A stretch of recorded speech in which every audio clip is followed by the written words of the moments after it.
Welcome back, everyone. Today's video is about 3D touch.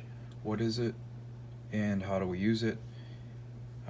If you've ever tried to correct one of the words you've wanted to edit, you have to normally touch on the word, but sometimes it can be difficult.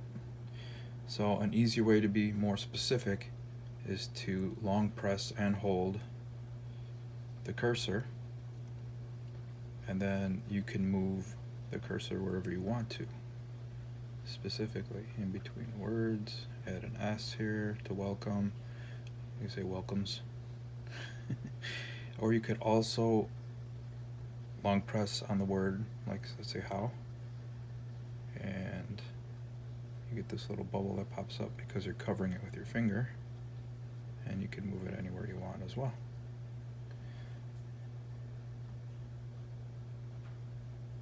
So that is the quick tip for today for 3D touch.